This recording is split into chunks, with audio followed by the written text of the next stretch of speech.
about dependent origination or paticcasamuppāda.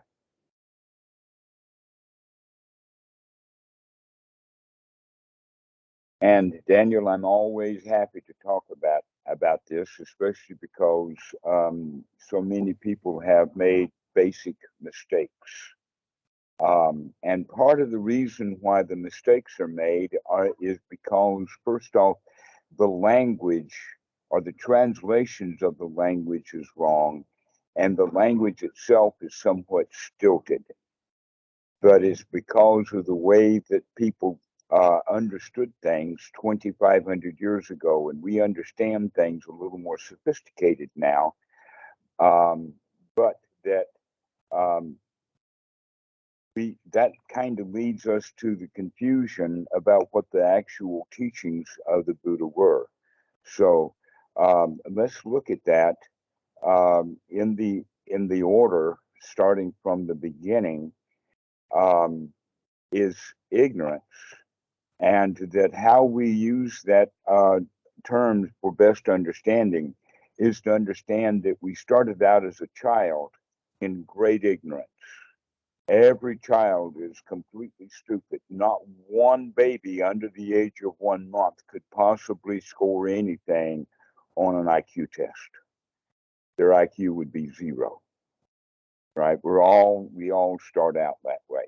And so this is the point about the ignorance is that the ignorance is the foundation for how we learn things, or how we put things together, or how we accumulate things, which is the Sankhāra, is that we build up stuff over time, and we do so with a mixture of ignorance. And so everything that a little child learns, they don't learn it the way that an adult would. We learn things as children by either in the beginning accepting, which would be the oral phase. And then the terrible twos is the child gets to the point that now he's rejecting everything. He's trying to establish himself. This is they call it the terrible twos because the child learns the word no. And mommy doesn't like the baby saying no to mommy. So when we understand that ignorance is what we build our memory systems on, that there are huge holes in our memory systems. There's many, many different ways that I can show you that. An easy way would be for you to think about your favorite movie, or just any movie. Okay, a movie that you've probably seen more than one time. A movie that you mulled over in your mind later after you watch the movie. Okay, so now that we've got a movie established in the mind, do you know every line of the dialogue in that entire movie? Do you know every song that was played in that movie and who wrote it? Because all that information is in the back of the movie. We probably didn't take that information in. Okay. Now the laptop actually has a much better memory, because they not only remember every dialogue piece, the computer also remembers every pixel, frame by frame by frame. If the computer picks it up and the computer is functioning correctly, then it can play that movie back totally. But you could not recall or play back a whole movie in your mind. You just can't do it. Okay? The memory systems that we have are shoddy. Except for one thing, the human memory system is far superior than animal memories. Animals don't remember much. Humans remember quite a bit. So I would say that offhand, you could say that animals, depending upon which animals or species, would remember maybe 1 or 2% of what's happening to them throughout their lives, and humans will remember 3 or 4%. So that's double the amount, maybe triple the amount that an animal can learn. But the amount that we lose And we lose information coming in, we lose information in the way that it's stored, and we lose information in the way that memory comes out. In other words, we actually construct memory. There are many occasions. Madeleine Albright is a very, very clear example of this. She's one of my favorites. She was the Secretary of State, or no, the Attorney General of the United States during the Clinton administration. And there was a huge scandal with Madame Albright because before she had been the Attorney General, she was the big head DA, District Attorney in Miami. And that a few years after she left that post, a whole lot of women started putting things together. They got in communication with each other and found out that they had all been lied to. And this is what the lies were, was that each one of these women put a brother or an uncle or a teacher or someone in jail for rape because they were raped when they were children, except that as adults, they go back and they recognize that they were tricked into claiming that they were raped and that they actually weren't. But as children, they constructed those memories. The social workers, in other words, Madeleine Albright, wanted so badly to get a whole bunch of convictions that the police, the prosecutors, and especially the social workers and the psychologists working with these girls put memories in those girls' minds. And then they remembered. And then later they recognized that it wasn't true, that they had put Uncle Bob in jail for no reason at all. And they were greatly remorseful. It was a huge deal that this came out. I guess all of you are not old enough. Maybe Tim will remember this happened in the 1990s. I mean, it was a big, big issue.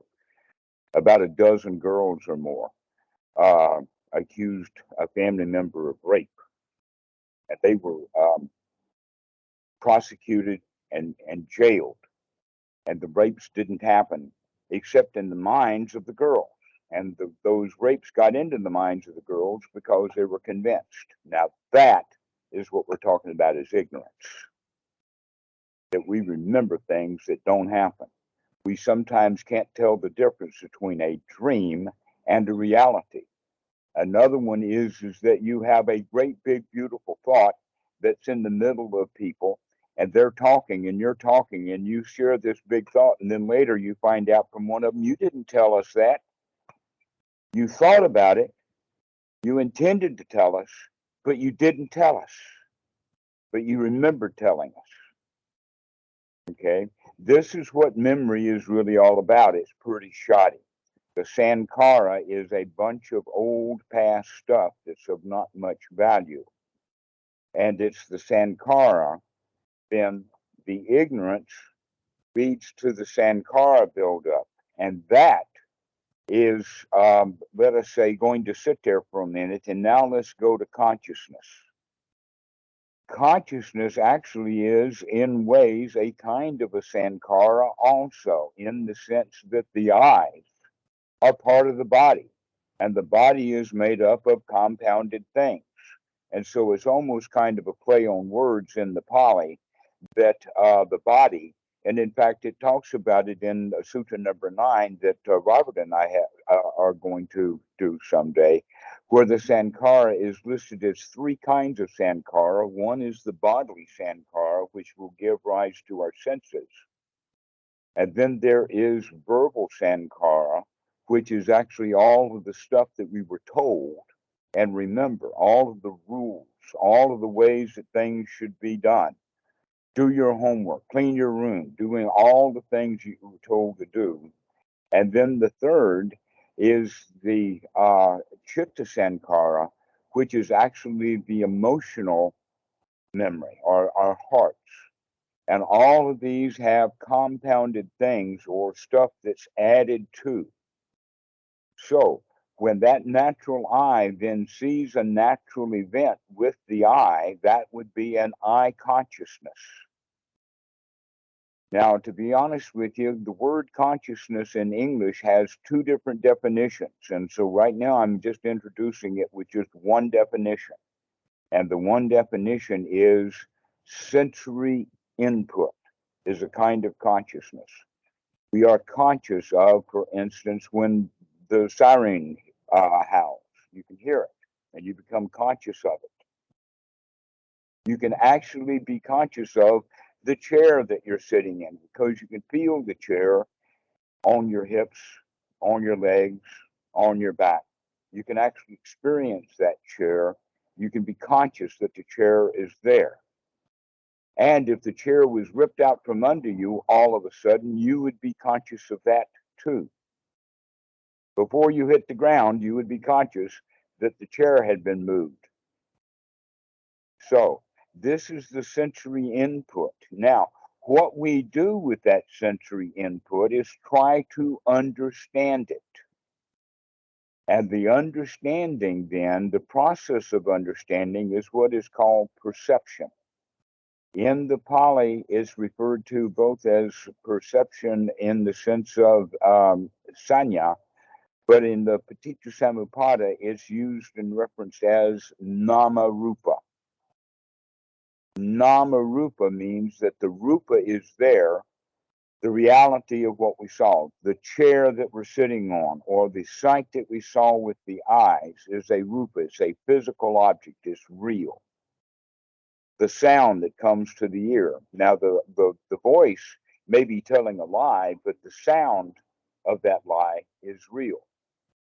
And so we take the reality, the rupa, and we try to understand it through the process of perception. And this is where the Sankhāras come back in. They come in at the perception so that we use our past in order to understand the present. Otherwise, it's just raw data. That in fact, a very, very tender input only takes raw data. They don't do much processing because they don't have a memory system built up at all.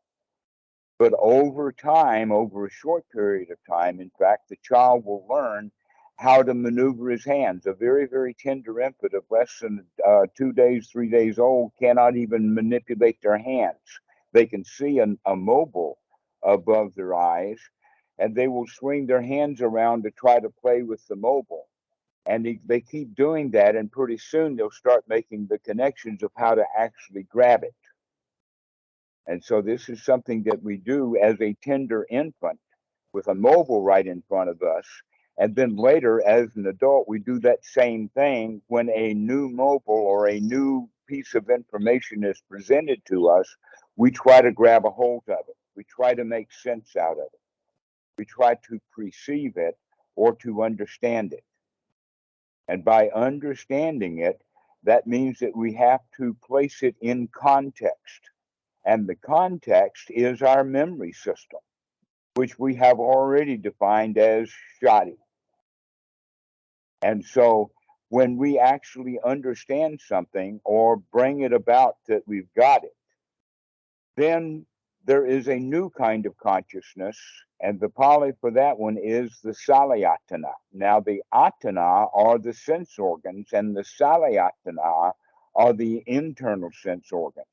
That in fact, whenever we think up something, we have to think it up in sight, sound, touch, all of those kind of things that we have as sensory input. There are some kinds of sensory inputs that's available to some animals, but humans don't have it. An example of that is odors for a dog. That odors are a major part of the way that dogs live, but for humans, odors are not important. Another example would be honeybees who are collecting nectar from flowers. They go, and by getting the nectar from the flowers, they touch the flower, they buzz around it, they spread pollen or whatever like that, and that changes the colors of that flower, but it does at the infrared level. And so because humans can't see it, you can look at a field of flowers and you won't know which flower has been nectarized or picked by the bees, but a bee can fly over that patch of flowers and know immediately that flower has not been harvested and all the others have because they can see them. Okay, so this is what we mean by the Salāyatana is that the bees have a sensory input and they have a memory system for that, and they can understand things and put it together in a way that humans cannot. So we actually now have two kinds of consciousness, and both in the Pali and in English, we use the word consciousness, or in the Pali, the word is viññāna, and we use it in two ways. One is the actual sight that comes in, I see. And then the other kind of consciousness would be referred to as I see what you mean. I see what you mean. And when we say I see what you mean, that's an understanding, as opposed to just I see something and I don't understand it because I don't have any input to reference it with. So we have now talked about ignorance, Sankhāra, viññāna, Sanya or Nāmarūpa, and Salāyatana, and that Salāyatana, or that kind of consciousness or that kind of knowing, is what impacts us. The actual scene did not impact us. Let us say that you have two people are standing in the road, and both of them see someone across the street. And based upon the way that he is dressed, let's just say it like that, the way that this guy is dressed, these two people have a completely different reaction to him. They saw physically the same thing, but what they saw in their mind was completely different. And they had different reactions to it. An example of that would be someone in a nun's habit, and that one of the people that saw her was a student in a Catholic school where he got beat by nuns. The other one is a seminary student who is about to be ordained as a priest. Those two people, when they see the nun, are going to have completely different reactions to him based upon their past. And so our past always not influences the input of the present moment, but it does influence what we do with that information in the present moment. And it's that information that contacts us. The actual sight, the actual nun's habit did not contact those guys. That was just a sight contact. What really contacted them was what they did with it on the inside based upon their past. Okay, so let's stop there for a moment. Robert, you got your hand up. Yep, as usual. So, one criticism I've read of AI is that it basically makes decisions only through processing choices and decisions that have already been made, and thus it precludes any opportunity for originality. You know, like an example of that is that Netflix uses AI to design and come up with ideas for its new TV shows. So they keep creating kind of rehashes of the same old stories, and people are getting kind of tired of it. But the algorithm has determined that those are the most effective stories at gaining viewers. So some people say that right now we live in an age with a death of originality, because AI is creating all the content, and AI only knows how to pick from the past. But humans seem to be able to be more imaginative than simply picking from the past. I'm curious to hear your thoughts on that. Well, okay, yes, creativity is a little bit different than recognition. That what we're talking about here is recognition of something that is almost always based upon the past. Now, let us say that there are three now. The AI machine and these two guys see someone coming down the street. Okay? And each one of them is going to do something different. But the AI is only going to do stuff based upon its own knowledge base, which may be nothing but just millions of photos, which may or may not have a nun's habit in there. The other two guys are going to do something with that information, and it may be creative. that in fact, one of the possibilities that the AI is not going to do would be what that guy that had nuns as teachers. He just happens to have a yardstick or a ruler in his backpack, and he charges right up to that nun, grabs her palm of her hand, and spanks it with that ruler, because that's what happened to him from nuns. Okay, that was his creative response. So, in that sense of creative response, humans have a whole lot more information, at least this year, than any AI machine. But there may come a time, you see, when AI is, let us say, put into robots, and they go out into the world and just collect data randomly. What then?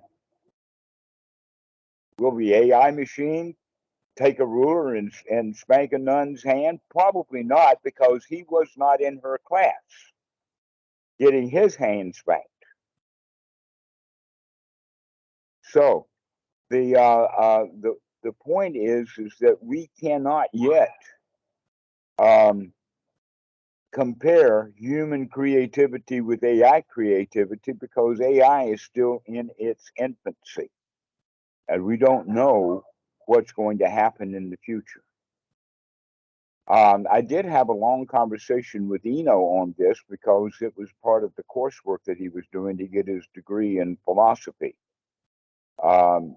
where the question is not, will AI turn nasty on its own, but rather the AI will operate based upon the information that it's fed, and so the humans will be feeding the information to the AI. And so Vladimir Putin would do different things with AI than Aunt Susie would do with AI. In other words, it has to do with the intent. That's one of the things that we can understand. That right now, we don't have AI sophisticated enough for it to really have much intent or greed and ill will, that they're not programming that into the AI. The other thing about AI is that it requires energy, it requires power, and that almost always that power is going to, let us say, be temporary, that it's going to be in batteries or something like that. But you could say that I would perhaps be more afraid of a great big giant Neanderthal with a club who is chasing me than a robot chasing me, because all I have to do is figure out where the off switch is on the robot, to where the big Neanderthal, he doesn't have that same kind of off switch that we can find. Maybe the only thing, the off switch that he has, is club him in the head, but where the AI is going to be electrical, and electrical engineers will always go looking for where the electrical power goes. So I wouldn't worry too much about AI, because right now we don't have any AI in our class or our group here. That what we have to do is consider, what would a human do? Because the humans are both much more sophisticated than the AI in general, but we're not as technically sophisticated in a particular area like facial recognition. I mean, humans are very good at facial recognition. You recognize people by their faces all the time. And that in fact, you can see the picture of an old lady and see a picture of her when she was in her 20s, and you can see the resemblance. Yes, this is the same person, right? But we have not, each individual one of us has not actually analyzed millions and millions of photos. And so we're not nearly as good at facial recognition as the AI would be. Anybody volunteer to go look at 1,000,000 photos so that you can figure out how to do facial recognition? No, you did facial recognition offhand as an infant. An infant knows the difference between a stranger and a mother. And so we have gotten our own kind of ways of processing data that's different. So anyway, there's not a whole lot to say about AI because AI is not the issue. What is the issue is, can we reprocess or undo some of the ignorance that we picked up when we were really little? When we were young kids in school, we made decisions that were based in ignorance. We didn't have the kind of processing that we needed, but we made that decision. We put it into our grab bag of tricks. And now we're using that information and using that skill as an adult ineffectively because it was based on ignorance in the first place. And that's what contacts us, is the fact that everything that we know is polluted with our past. So the question is, are you going to pollute things now in this present moment with recent past or really, really old past? In other words, we're saying that we can, in fact, start putting some useful, valuable, wholesome, non-ignorant new information into our kit bag and then start processing using that data rather than using the old stuff that is not effective. An example of that, the meditator, when he first starts practicing meditation and the mind wanders away, the first thing that will happen is, oh no, the mind wandered away, this is hard. Well, that's the way that he thought when he was a child.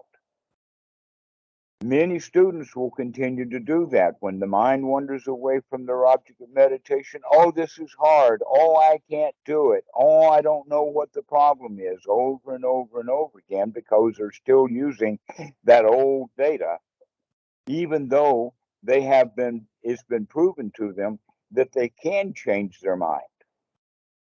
That's why I use the example of red and green.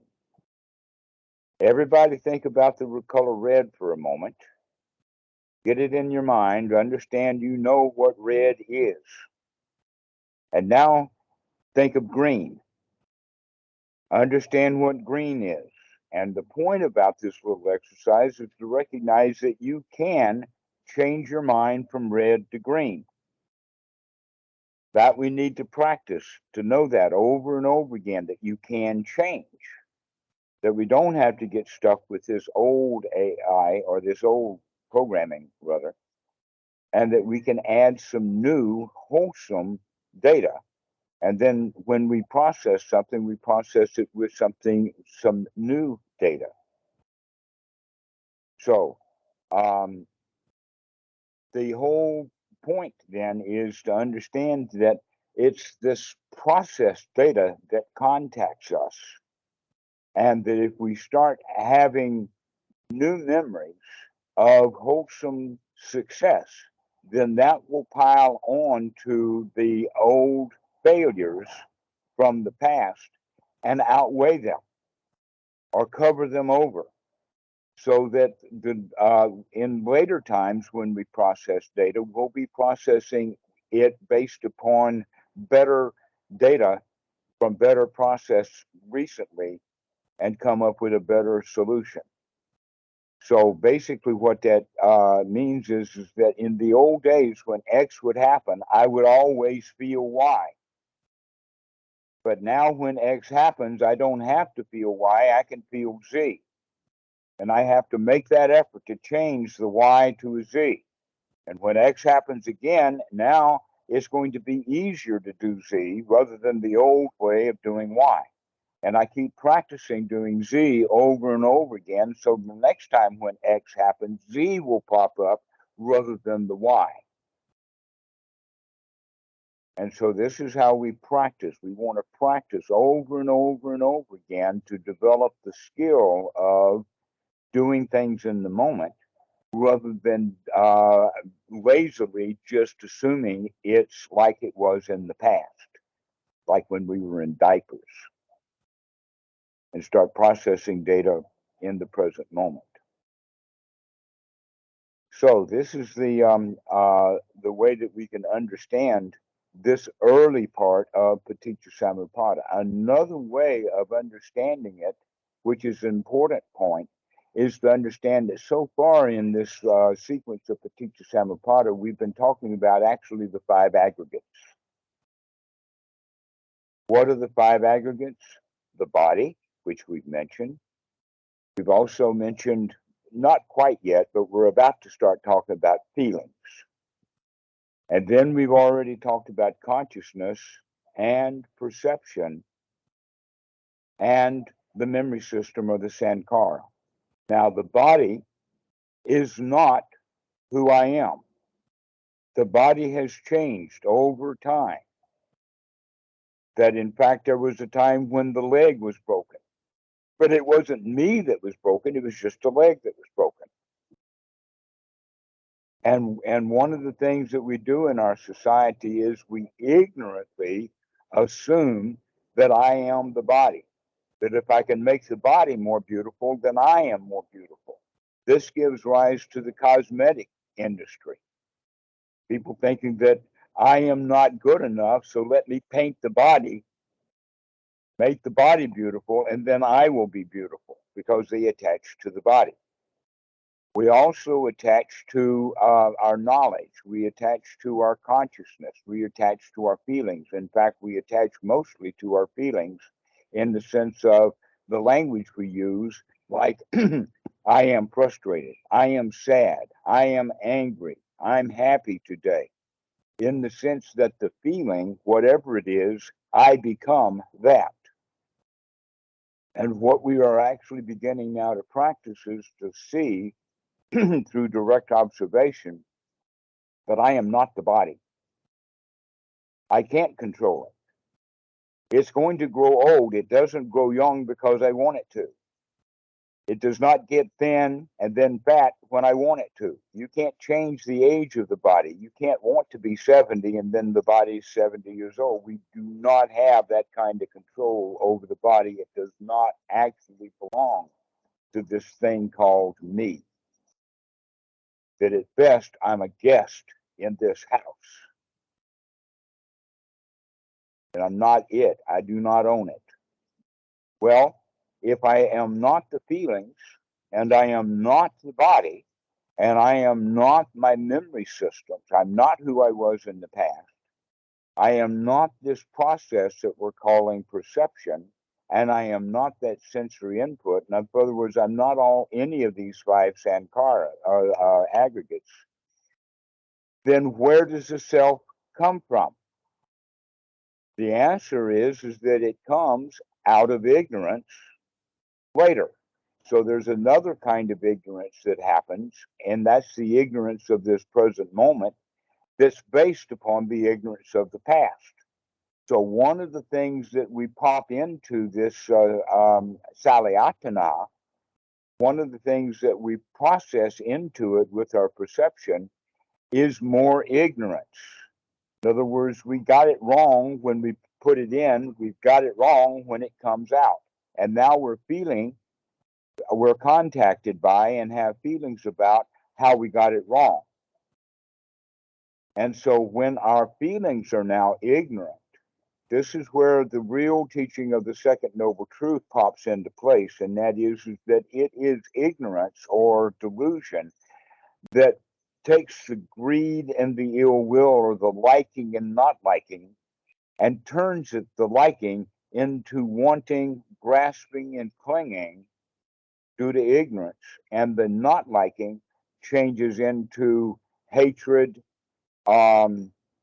destruction, wanting to get rid of it, demanding that we get rid of it, etc., like that. So this is where the second part of the teaching of paticcasamuppāda comes up, and that is that it's the ignorance that we start with now is mixed into the ignorance of this moment, so that we are unwise when we have that feeling that arises upon that contact. Okay, I'm actually using the word contact over and over again because that's the Pali word is pasa, and the Salāyatana is what contacts us, and the contact then is what creates our feelings, and the feelings are more than likely going to be ignorant because we have ignorance built into it from the Sankhāra. This is what makes psychotherapy a little bit complicated, is because we don't understand this process. But when we begin to understand this process about how we keep bringing ignorance back in because we're using it out of the past, then we can start processing with more current, up-to-date, more likely correct, non-ignorant information. This is what Bhikkhu Buddhadasa talks about, wisdom at the point of contact. That the Salāyatana that we come up with may or may not be correct. We have to understand that we may not be correct with our assumptions or our made-up new information, and it would be better, rather than jumping on the bandwagon of I don't like it or I like it, is to go back to the consciousness and gather more information. This is the trick, is that once we get information, we want to jump to a conclusion, to where a better thing to do would be to go get more information and more information so that we can do a better job of processing it to come up with something that's more correct. So wisdom at the point of contact means that we are wise now to how we feel. If I like something, then I know that that's all there is that I like it. Okay, let's say that there is a female that has on makeup. She has put on the makeup to become what she calls attractive, which means that she wants it to be attractive to men. So the man then sees the girl, but he doesn't see the girl as the actual girl. He sees the girl as she's presenting herself, including all of the makeup, which you could also think of as part of the Sankhāra.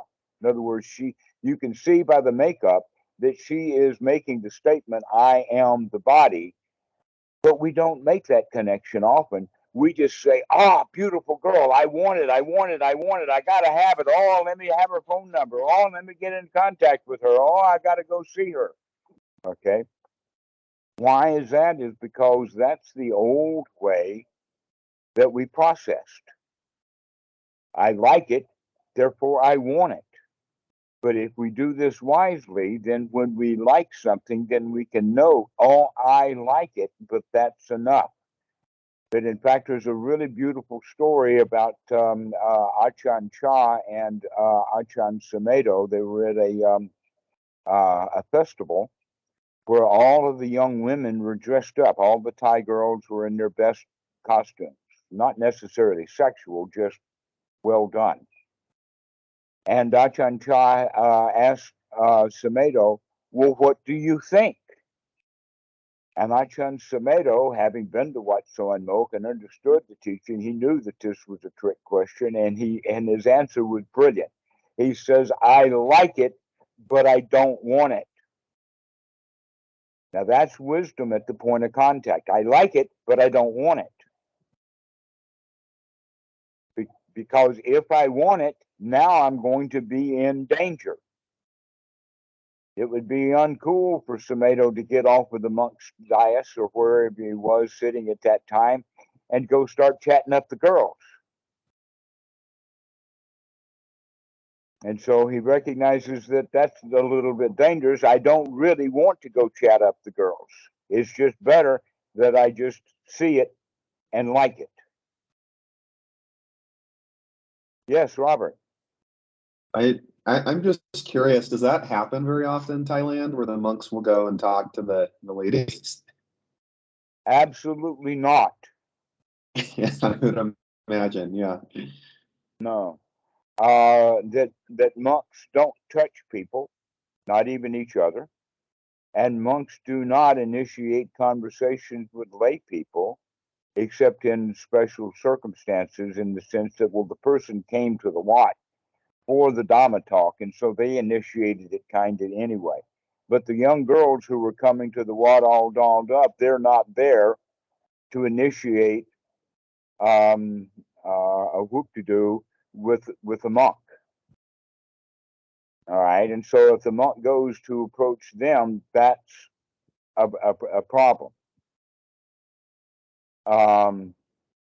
Here's one. This is actually something that I still practice. I learned this the hard way, over and over again. And that is, imagine that you're at the Wat and it is crowded with people. And the women are in the kitchen, and the whole pack of them there. They're within inches of each other if they're not actually touching. And the bathroom is on the other side of the kitchen. And the monk wants to go to the bathroom. How does he get to the bathroom? The answer is that he stands and he waits, hoping and probably that one of the Asian women there will know exactly what's going on, and she will be the one who moves the other women out of the way. In fact, there was in one case that the women were sitting in the hallway. The whole hall was filled with women sitting on the floor. You could not get to the bathroom without touching every one of them because of the way that they were sitting. All right, and so the monk has to just stand there and wait until they get the idea that he's about to cramp in his robe and he needs for you to get up and get out of the way.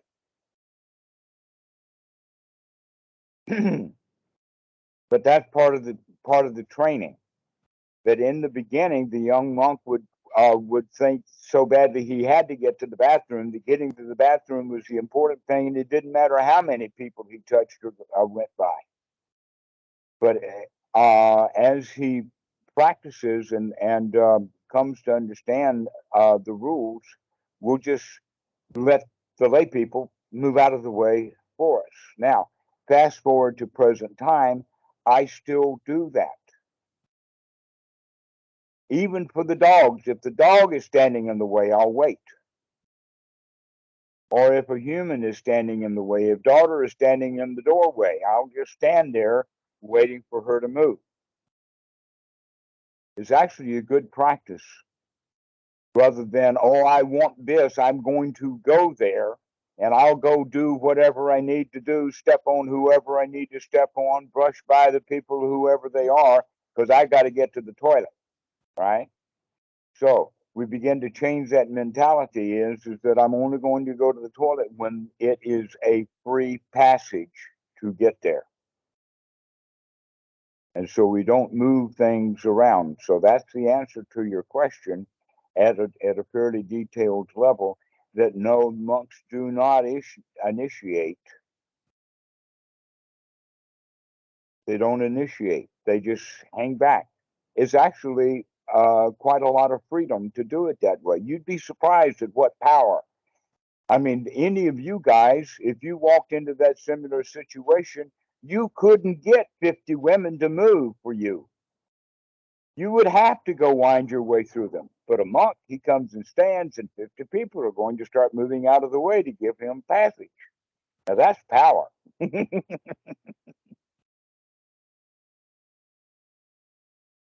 Do you think part of the benefit? Oh, sorry, go ahead. No, go ahead. Do you think part of the benefit of the Vinaya is to provide plenty of opportunities to sharpen one's sati? Because there are so many rules like this, and I would imagine it's actually kind of beneficial in the sense that they would keep you remembering and waking up. Absolutely. If you never hear about it, then we're going to ignore it completely. But if you understand, here's an example of that. Is malicious gossip. It's actually put out in the Vinaya as that one monk does not talk to a second monk about a third monk with the understanding of trashing him or separating them as friends And at the highest level, that would be called a Sangha Dasasa, that the monks don't talk to each other about breaking the Sangha. They don't cause divisions. That's one of that rule right there that I just mentioned is the reason why the Sangha is still 2,500 years old, still in existence, with millions of participants at any particular time, any decade. For the past 2,500 years, there have been thousands to millions of people part of the Sangha because of this one rule. You don't trash others. And that is one of the most difficult rules for Westerners because we go around trashing everybody and everything. We will join a political party just to trash the other party. We'll join this religion just to trash that religion. We'll become a patriot of this country just so that we can trash that other country over there. So this whole idea of, hello, Scott. Hello. This whole idea then about malicious gossip is a very, very valuable rule, but I can't give you guys rules. That's not my business. That in fact, I would like for you to understand that rules like malicious gossip, the Buddha talks about this, but malicious gossip actually goes back to my favorite sutta, number 117, the Great 40, where he's talking about that malicious gossip is the wrong false speech that we will engage in when the mind is not noble.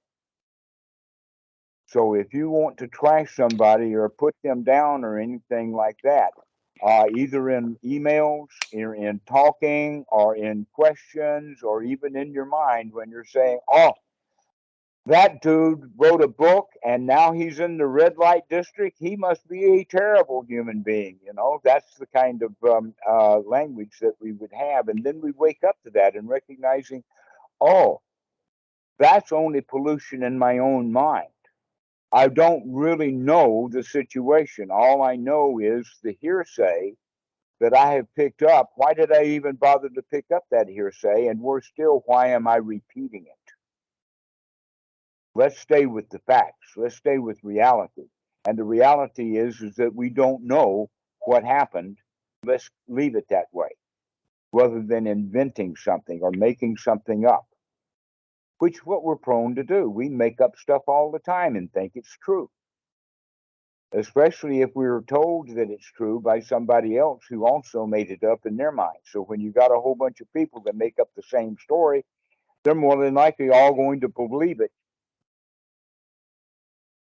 And so this is what malicious gossip is really all about, is gossiping is just talking about another person. Malicious is when we're talking about it in the sense of that I want you to not go to that Dhamma teacher because he's been in the red light district, okay? That's kind of a separation. We're trying to divide you up. That's the Sangha Dasasa, the breaking of the Sangha. And we want to keep the Sangha together. It's ordinary minds that want to divide to conquer, and we're here going to unify to conquer. And so that's the point about the malicious gossip. And it's in the Vinaya, but it's also in the sutta from the perspective of how the mind works. And so now you can take the rule from the Vinaya that one monk does not talk about a third monk to a second monk in a disparaging way. We also do not tell direct lies. Why? Because if we're telling a direct lie, that means that we're wanting to hide some bad behavior or we're wanting to get something. And so if we start recognizing that those rules that the monks have are actually training, they're training rules. That in fact, that's what the word precept really means, that this is a training rule. It's not an actual rule. And so it's, let us say, unfortunate that so many magically oriented people will say, oh, the karma machine will come get you if you kill somebody, you will have to get killed sometime in the future. Actually, the reality is that if you kill someone, you will kill yourself over and over and over again in your own mind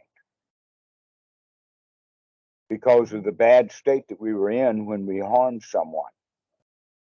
And so the precepts are actually there to help foster wisdom so that we don't have to go kill people to figure out what a stupid thing that is to do. That we can work off the wisdom of others. And the wisdom of the Buddha would point out that if you don't want anything, then you're unlikely to go kill anybody. So it's much better for you to get your mind into a state of not wanting anything rather than just merely abstaining from killing someone, ere how badly you want to kill him. Is to recognize you want to kill him. And that's the problem, is your desire.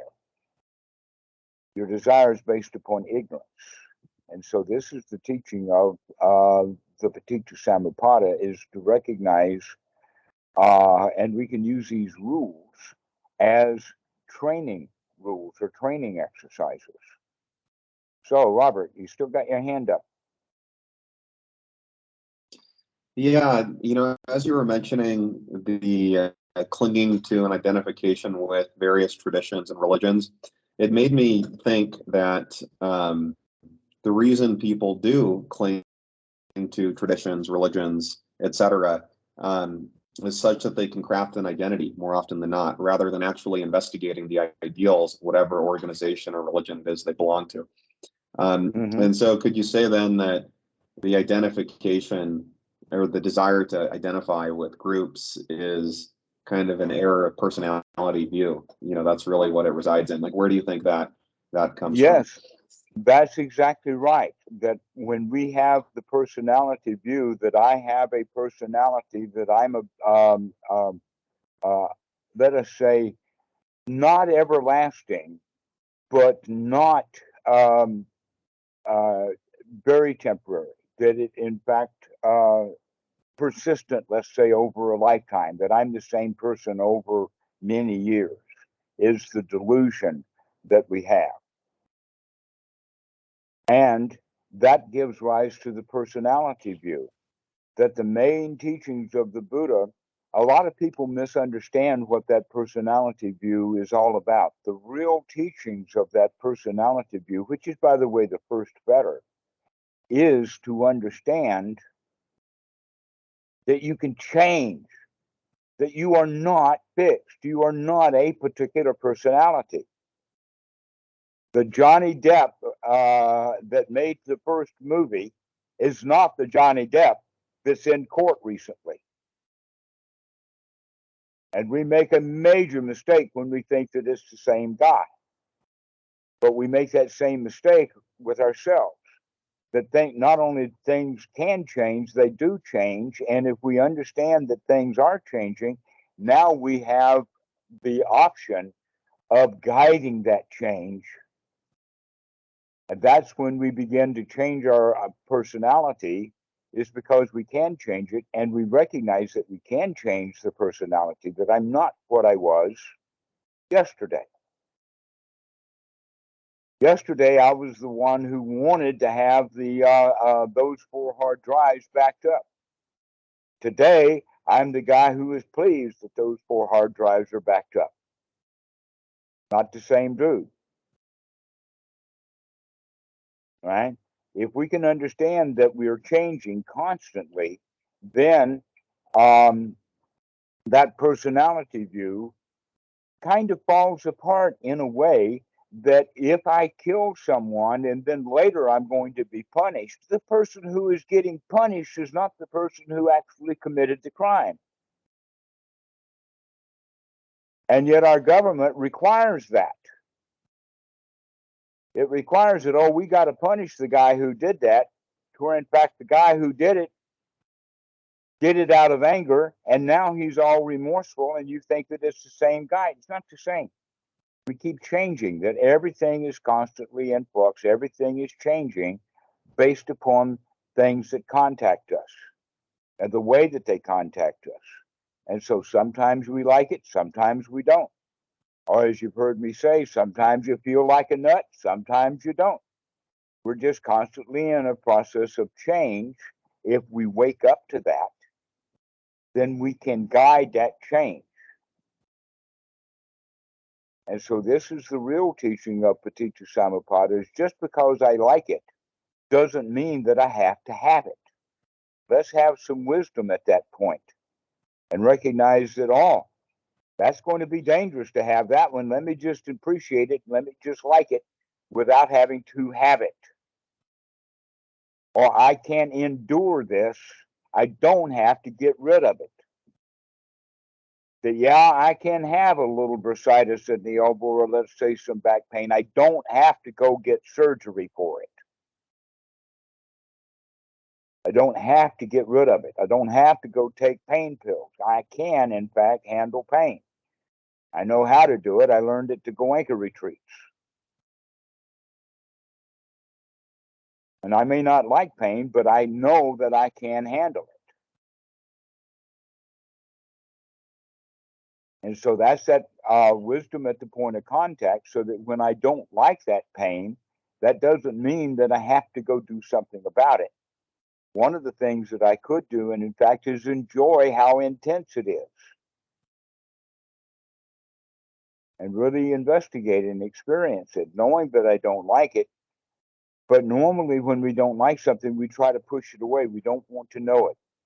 We don't want to have any experience with it.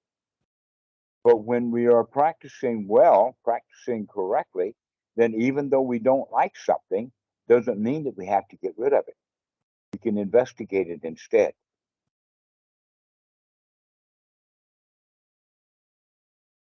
So does anybody else have any questions? We turn your mic on.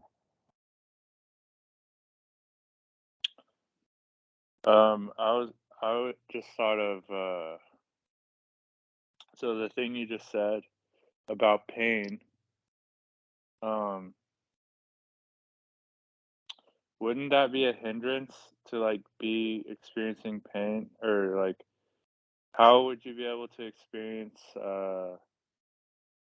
piti and sukha if you're experiencing like physical pain, for example? Like, wouldn't it be more wise to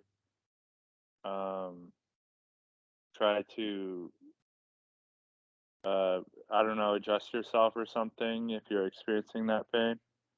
Because I know, like, when I first started meditating, like, I would be convinced that you have to sit and then you can't move at all and have a perfectly straight back and sit perfectly like that. And then it would just be like I would just be sitting there in discomfort and hindrance the whole time without experiencing any. So Precisely so. what's Right. the difference? Well, what you're talking about there is actually the very Western mentality. In fact, that's Christianity. That's flagellating yourself. All right. And the idea of flagellation, that in fact the Buddha got into that, and this came from the Jains. And the teaching is that, oh, I can, in fact, handle this present moment because I am good in this present moment. I am not causing any bad karma to happen right now, but all I have left is the old karma that needs to be burned off. Let me go ahead and now start flagellating myself, hurting myself, starving myself, or sitting in a stupid posture and bring pain on, because that will take care of the old bad karma, and then I will live freely without any pain. Right? That's the mentality. The Buddha tried that and he found out it don't work. That in fact the new behavior of causing the new pain in the present moment does not alleviate old karma. It's new karma. It's new painful karma that you're doing. Okay? So from that perspective, we can recognize that some pain comes from something that we don't have any control over at all. And some pain comes from our behavior. Hmm. And if we change our behavior, we can eliminate the pain. An example of that is a broken arm. If you put it into a cast, and it can heal, but it's got to Right. be a good cast. One of the problems with teenagers will often break the forearm bone, one or the other of them, and they'll put a cast on, and the cast then allows their fingers to continue to move so that they can use their hand. That's an absolute disaster, because while they're moving their hand, they're moving all of those muscles in there, and it prevents the bone from healing. If the doctors were really going to do it correctly for the dude, they would put a hand plaster down so that he can't use his hands. He could move them and touch them and whatnot, but he wouldn't be able to grasp and grab a hold of things, because it's the grabbing that causes the pain. All right. So that's an example of something that we can do. Now that the arm is broken, we can go back to the point in time of how the arm got broken, because we can say that either that was in his control, he did something really stupid, or it was not in his control. It happened and he didn't have any control over it. So we have to make that distinction of what is this pain that I'm doing right now? In other words, not the breaking of the arm, but letting the arm heal. Because if I use my hands a lot, it'll hurt a lot. So I have to stop using my hands in order to let the arm heal. As you can tell, this is direct experience. I've done this, been there, done that one. All right. And so we have to understand then that many of the pains that we have can be alleviated with our behavior. And then some pains cannot be alleviated through our behavior, other than how are we going to respond to the pain itself. And one of the ways that we can respond to the pain is by doing whatever we need to alleviate it. For instance, people who are sitting a long time in meditation and their legs hurt, the legs are actually giving them information saying, hey, the circulation has stopped, or there's too much pressure on this leg at this particular time. You need to move. The leg is telling you that it's uncomfortable and it's an ouchie, and that if you don't move, you can, in fact, possibly do damage. In fact, I know 5 guys. I can name some of them off to you because you don't know them. One was a German monk at, what's the name of the place? Wat Mahatat. Another one is a monk named Vila Maramsi, which you've heard. Another one is Ajahn Brahm. Another one was Kantipalo. These guys force themselves to sit according to the Goenka and the Mahasi method, to the point that now they can't sit at all. In fact, there's a Subato that's living now in Malaysia that was at Wat Suan Mok, and he left here because he could not sit with the monks and he was embarrassed. He needs to be around a place where there are few monks, because he can't sit with the monks because the pain in his legs are too much. That's a real clue right there that it is possible that you can damage your legs by forcing yourself to sit too long. Don't do that. That in fact, if you understand the real teachings of the Buddha, the sukha is part of the training that we're doing to train the mind to come out of dukkha into sukha, and you can't do that when the body's in pain. So you have to find a way of getting the body comfortable. So let us say then that here you are sitting, you've only been sitting for a minute or two, and a mosquito bites. The easy thing to do would be to get an ointment and to salve that wound, and then come back and pay attention to the mind and continue going. But what a lot of people will do, especially the Mahasi, is that they'll say, never mind, I'm just going to sit here. And now the itching starts, and they can't stand the itching. They didn't do anything about it. And all of a sudden, without them even knowing it, they're scratching. And then they go, wait a minute, I was not going to move. All right. So the whole problem with this Western mentality of meditation is that we have to endure painful things that we don't need to endure, but I would not recommend that that would be a practice. There is going to be enough reality of things that you don't like and will have to endure anyway. Let that be your meditation practice right then and there. So if you break your arm, then let your hand be your main meditation. You're not going to be grasping and clinging to things with your hand because you want the leg to heal, or excuse me, the arm to heal. If you've got a broken leg, don't walk around on crutches and using that leg, even though it's in a cast, that's going to slow down the healing. You need to sit down and let that leg heal.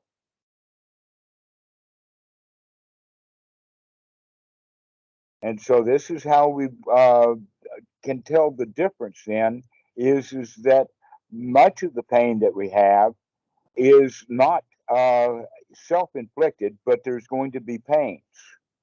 The question then is how we're going to deal with those.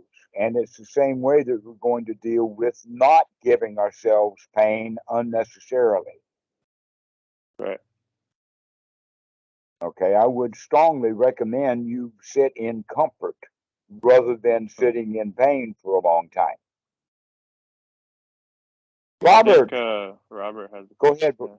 Yeah, Robert's got a question. Are you on, Robert? Hi. Yes. So I was talking with someone earlier this week, and they advised me to have no goals. And I've sort of taken that advice and ran with it, and I've had really good results.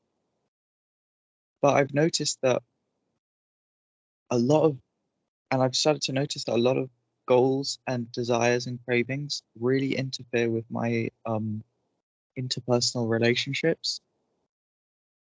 But it feels so difficult to let go of certain goals, like the goal of having like a loving relationship, for example. I can see can actually be detrimental to like my just normal relationships because I'll be wanting validation from someone, or I'll want them to fall in love with me, and so I can be with them. And I've noticed that this can like almost spoil like certain relationships. And I'm just hoping like if you or anyone else can give me some advice about how to deal with those and these goals and these cravings that come up, and like how to let them go, because they feel like I can see that like having these goals is detrimental to my well-being, but at the same time, sometimes life feels meaningless without them.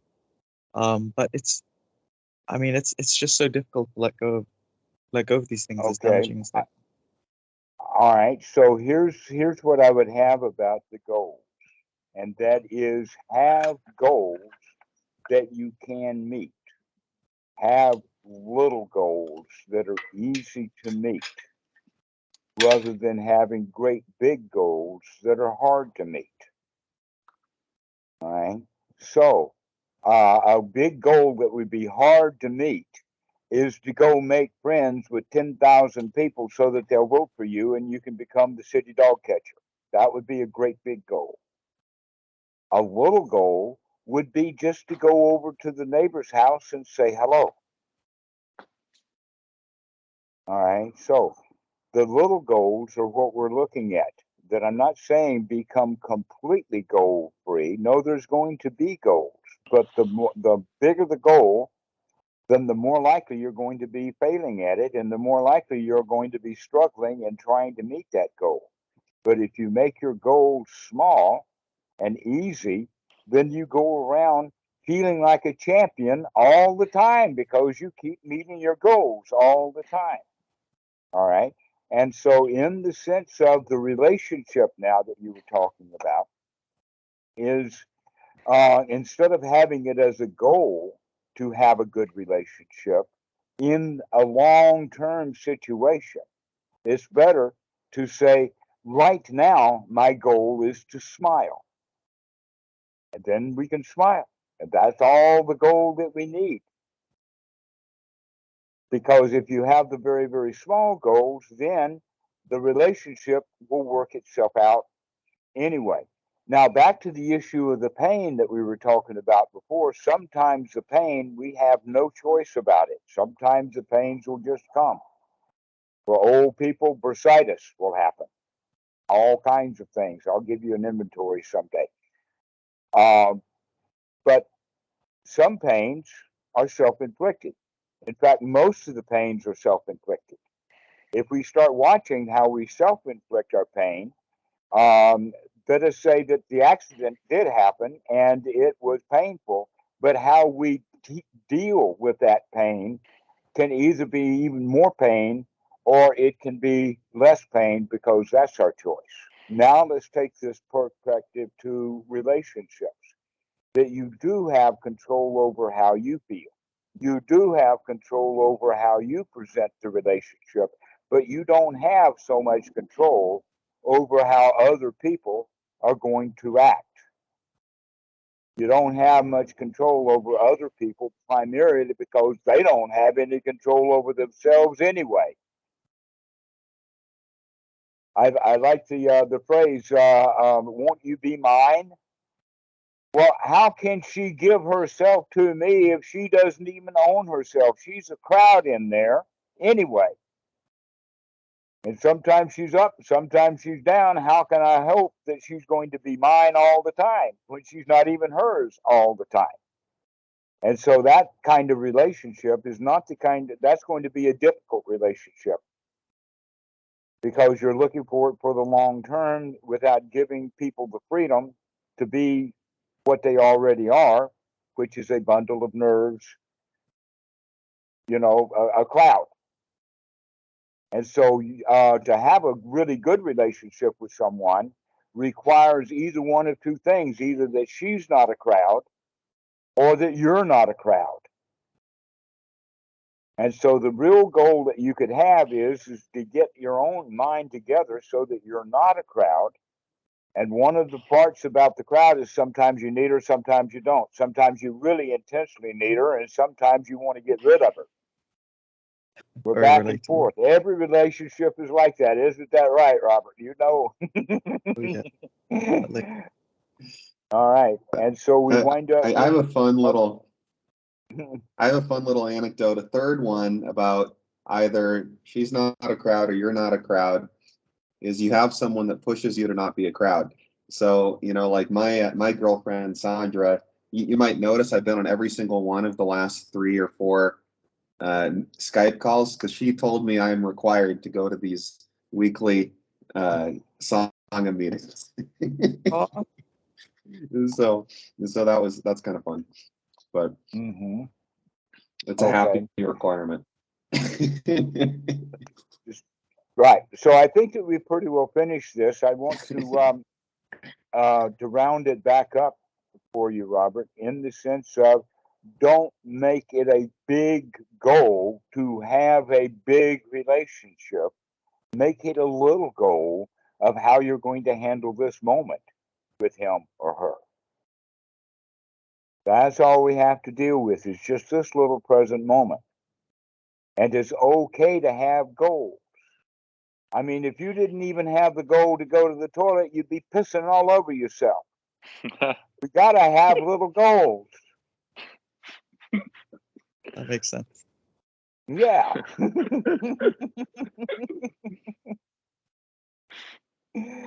And so let's have little goals. And one of the ways we can do that is by recognizing it with time frame. Okay. Set the time limits for yourself. Is the goal that you have going to be completed in a year? Is it going to be completed within a week? Is it going to be completed within a day? I would recommend that we would have goals only a day long. In other words, by the next 24 hours or tomorrow. And an example of that would be, if you're going to go fly someplace, it's actually better to buy the ticket right before you go. because you can get bigger discounts that way.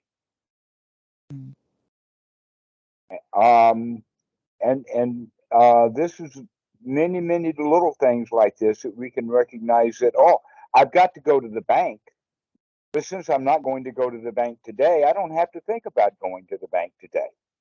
I'll think about going to the bank on the day that I go to the bank.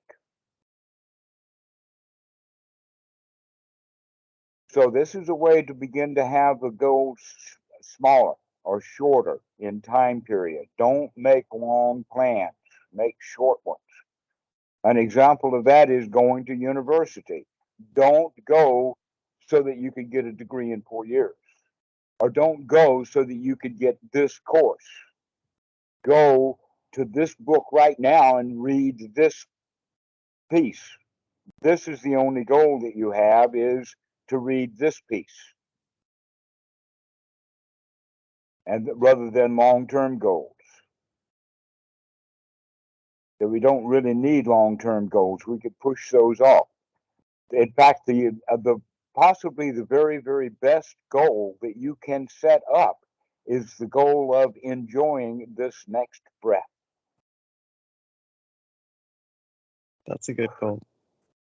Yeah, that's a good goal to have, is this next breath. Let's have a good one. Let's have a Just good one. one breath. This is all the goal that I need. If I can survive this one breath, then I'll be good to survive another one. So let's keep our goals very short in terms of time limit as well as ease. Let's set goals that we can meet. The important goals that we're talking about is being able to change the mind to throw unwholesome thoughts out. That's the real goal. But not a long-term goal, just this thought is an unwholesome thought. Let's get this thought out and take a deep breath. And always come back to this present moment. And let's not make long-term goals, because we just set ourselves up for disappointment. Oh, someday my prince will come. Until he does, I'm going to be miserable. So let's not wait until the prince comes. Let's go ahead and take a deep breath and enjoy it right here, right now. Throw the thoughts of the prince out and say, I'm okay right now. I don't need the prince. Because he's going to come only someday. And so bringing our whole goal system back into the present moment, or in short durations, 1 or 2 days. I used to do this, by the way, with the visas. I would plan months in advance the visas. Got to get a visa every year. And they are really a lot of work in the sense of how much paperwork. It's actually a stack of nearly 30 pages. 30 pages of work to do. Got to get the whole passport. Every page of the passport's got to be photocopied. All of your bank statements for the past year. The medical exams is pages and pages long. You've got to have the lease, all kinds of stuff that has to be done for that visa. And there's enough to fret over. But now that I've done it many times, I recognize that the only time to think about that visa is the week before I've got to go. Thinking about it 2 and 3 months in advance is just a waste of my moments and makes me feel bad. Because who wants to go deal with government agents? The answer is, hey, if you're ready to go, I do. I like government agents. I make them smile. But if we have the old idea, oh, I don't want to do it, and then we think about the visa months before it's done, we can only feel bad. So let's not have the goal of that visa. It's, by the way, it's due on January the 17th, but it's only going to be like January the 5th or so before I even start thinking about that visa. I don't need to think about it now. If I think about it now, all I can do is feel bad. If I go Xerox all of that stuff now and put it in the closet, I'll forget where it was and have to go do it all over again anyway. So what's the point? Let's do things on time. So that would be the goal. The goal is to be timely. Let's do goals that are right here in front of us and not worry about the big ones. This present moment is the only moment we've got. So let's have the goal of spending this moment wisely. Thank you, Dhammarato. That's really inspiring. That's good. I'm really glad. Well, does anybody have any more? We started talking about paticcasamuppāda and we wound up talking about paticcasamuppada. This present moment is all we've got. And so let's look at it from that perspective of what's happening in your mind right now. How do you feel right now? What do you want right now? What do you like right now? That's the kind of way that we practice, is what's happening in the here now. That's why the Buddha called himself Tathagata, the one who is in the here now. So I see some nodding heads. Does anybody have any comments?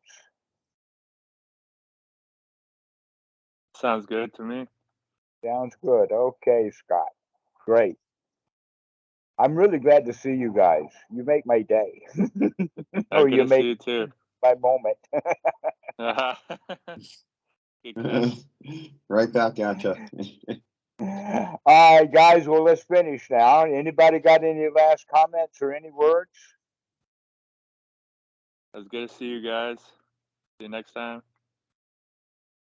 Well, I'm setting a goal here. I want to hear from everybody. Thanks very much. Thank you very much, Dhammarato. No All more right. words from me. Eric, Good to see you. you're smiling. Yeah, Eric, good to see you. Yeah, it was great to see all of you tonight. Where are you located right now, Eric? I'm in Missouri. Missouri. Oh, okay. Go see Billy Moramsi. He's in Missouri. Really? Yeah. Good. Yeah, walk in on him and plaster him with some metta.